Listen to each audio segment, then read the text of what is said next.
Let's be real. The conversation dominating music right now is the 68th Grammys, and the question is simple. Why should Mayhem win Album of the Year? Let's talk about this. The competition is fierce, but when you break down this album, it's the only one that truly deserves to take home the Grammy. This is Gaga, yes, but this is a masterful evolution. This was Lady Gaga's big return to her form, to her early days with the fame monster, born this way. She spent years exploring other territories, but this is her returning to her throne. And it's not just a throwback. To me, this album feels like it brought the best out of these albums and formed Mayhem. It is like she took the DNA from her most iconic eras and synthesized it into one perfect, career-defining statement. But I'll be honest, the first listen was confusing. I was genuinely lost at first. When I first listened to it, I didn't get it. I was confused by the sound. The first singles, Disease and Abracadabra, were completely different from the second half of the album. These early tracks are pure aggression, dark, industrial, heavy electropop. It's exactly what the core fans crave. I was ready for a full-throttle electronic bomb because her album Art Pop is my favorite album from Lady Gaga, and I hoped Mayhem would follow that chaotic, experimental path all the way. But then the album shifts. The darkness drops out, and it becomes cleaner, more melodic. And in that moment, I was almost like disappointed. Vanish Into You, didn't click. Don't Call Tonight, didn't click. And I thought, did she lose the plot? But then I hit the second listen, and I realized this division isn't a mistake. It's a damn chess move. I don't want to say that she played it safe, but we all know that Grammys don't like these heavy EDM-influenced albums, so she decided that, I don't care. She didn't play it safe, she played it smart. She delivered the uncompromising dark art in the front half, and then she packed the back half with the universal anthems that guarantee Album of the Year status. She gave us beautiful pop songs like Love Drug, The Beast, and even added one of the biggest songs of her career, Die With a Smile. I think that that's a genius way to make the album feel like it has something to offer for everyone, because not everyone is a fan of the dark pop influenced songs. She built a bridge between her hardest core fan base and the mainstream, and that total domination is why she should win. Before we continue, I just want to quickly say that this is my first time uploading videos like this, so I'm still learning. If you enjoyed the video so far, please take a second to like the video and subscribe to the channel to support me. I promise I'm going to try to make future videos even more entertaining and better quality. An Album of the Year contender is more than just the music.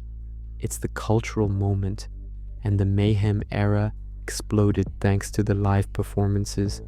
We have to talk about Gaga, her phenomenal promotional set at Coachella and the Copacabana show.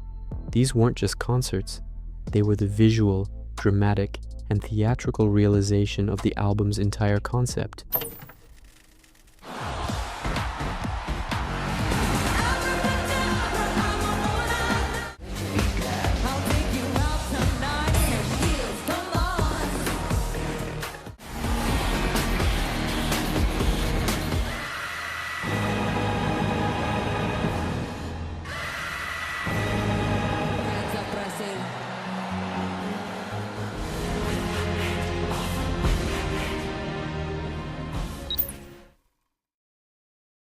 The art of personal chaos.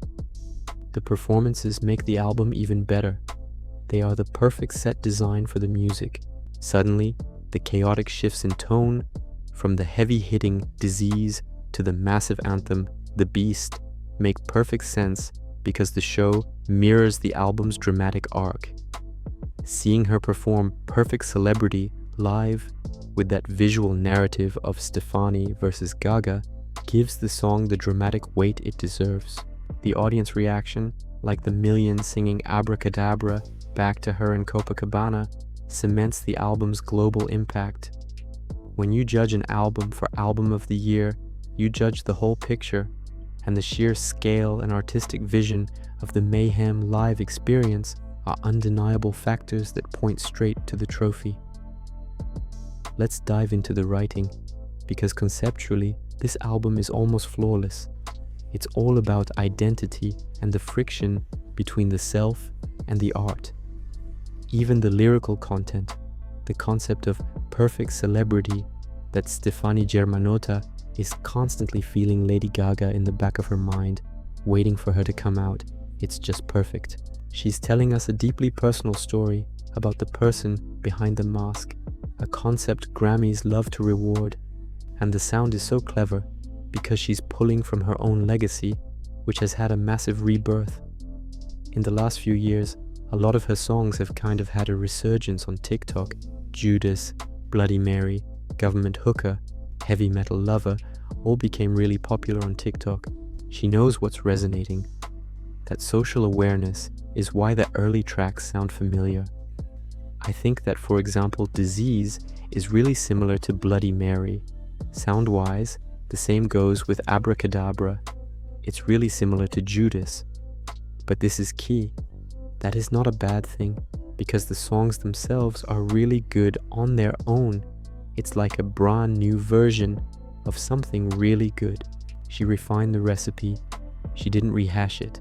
But I have to say, Disease, Abracadabra, Garden of Eden, Perfect Celebrity are one of her best songs to date. And mind you, I'm a fan of Gaga since I was like 7-8 years old. I listened to every single one of her albums, even the jazz ones. I'm a big fan of art pop. Her most diverse album, I think. But these first tracks on Mayhem, man, that is something that has to be experienced by everyone. Mayhem is going to be album of the year because it's strategically brilliant, conceptually deep, and a global phenomenon amplified by those incredible live shows. I think she achieved exactly what she wanted with this album. She made the music she needed to make, delivered a cohesive era, and created an album that appeals to every single voter demographic. It's a lock. What do you guys think?